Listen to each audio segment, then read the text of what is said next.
Hi, this is Ray Martinez with the podcast for the day, Conversations with Ray Martinez. It's time for a personal note and a personal story growing up. I remember many years ago when I was probably, I'm guessing 7 years old, and we used to take trips out to Watson's Lake as a family.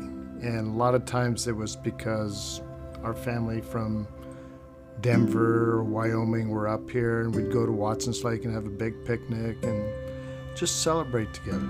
I was out trying to swim in Watson's Lake, and I had this big blow-up shark, and I was paddling with it, and I really didn't know how to personally swim. I hadn't taken any lessons, so I wasn't an adequate swimmer whatsoever. And I got so far out into the lake, and I could see from a distance people jumping into the water, diving off of a rock.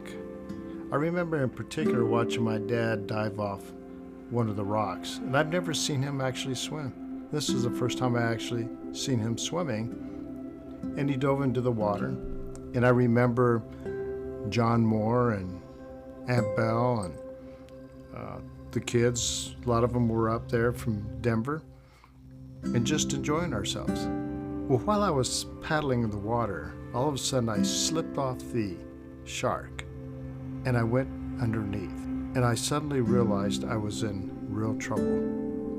I didn't know how to swim, and I didn't know how I was going to get back up, and I had panic racing through me, and I was trying to move around somehow or another to get back above the water, and all of a sudden I felt two hands grab me by the waist and literally lift me up right where the blow-up shark was, and I got back onto the tube, and I looked around to see who it was, and I couldn't tell. So after a little bit of gagging and coughing, I started crying. I yelled out, and I remember my cousin Linda Jean, who used to babysit me while I was growing up, she heard the cry, and she looked my direction, and we were quite a distance off. I'm surprised she heard me.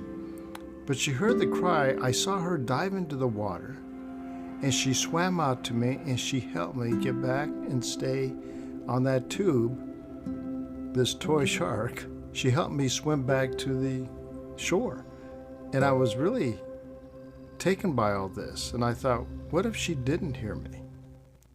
And then, who was that grabbed me by the waist and pulled me back out of the water?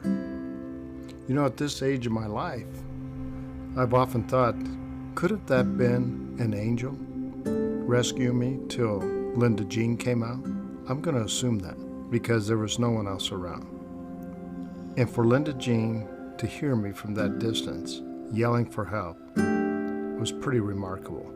It's almost like she was intentionally turned towards me to hear my voice in my call of distress. It's just an amazing experience in my life.